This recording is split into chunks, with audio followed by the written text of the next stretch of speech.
जय श्रीराम. श्रोते हो, उद्या गुरुपौर्णिमा. गुरुपौर्णिमा म्हणजे काय? तर गुरुपौर्णिमा म्हणजे कृतज्ञता दिवस. कृतज्ञता कोणाची? सद्गुरूंची. आपण कृतज्ञ कशासाठी आणि कोणासाठी राहतो?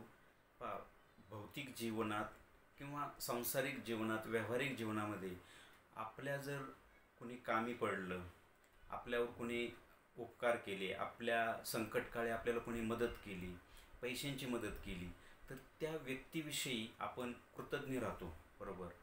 परंतु या भौतिकातल्या गोष्टी तेवढ्या काळापुरतं घडून जातात आणि त्याचं महत्त्व नंतर संपून जातं. मात्र अध्यात्मामध्ये सद्गुरूंना खूप मोठं महत्त्व आहे. सद्गुरू आपल्याला अनुग्रहित करतात, साधना देतात आणि आपल्याला मोक्षाचा मार्ग मोकळा करून देतात. एवढी मोठी गोष्ट कुणीही करू शकत नाही. अगदी ईश्वर सुद्धा करू शकत नाही. ते फक्त सद्गुरू करतात. आई वडील, भाऊ बहीण, मित्र, समाज, निसर्ग, विश्व हे मुक्तीचा, मोक्षाचा मार्ग मिळवून देऊ शकत नाही. ते कार्य फक्त आणि फक्त सद्गुरू करतात.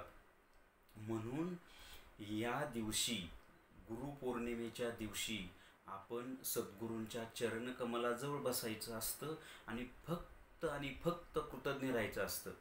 कारण या दिवशी सद्गुरूंकडे काहीही मागणी नसावी. तसं तर सद्गुरूंकडे काहीच मागू नये, केव्हाच मागू नये. परंतु निदान या दिवशी तरी काहीही मागू नये. त्यांच्या चरणकमलाजवळ फक्त आणि फक्त कृतज्ञ राहायचं.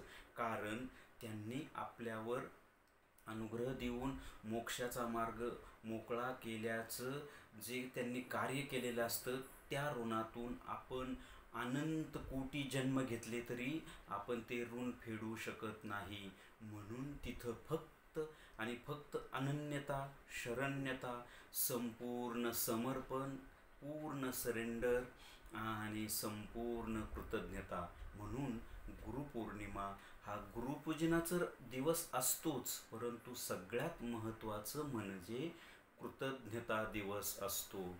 हरिओम तत्सत. ब्रह्मार्पणमस्तु.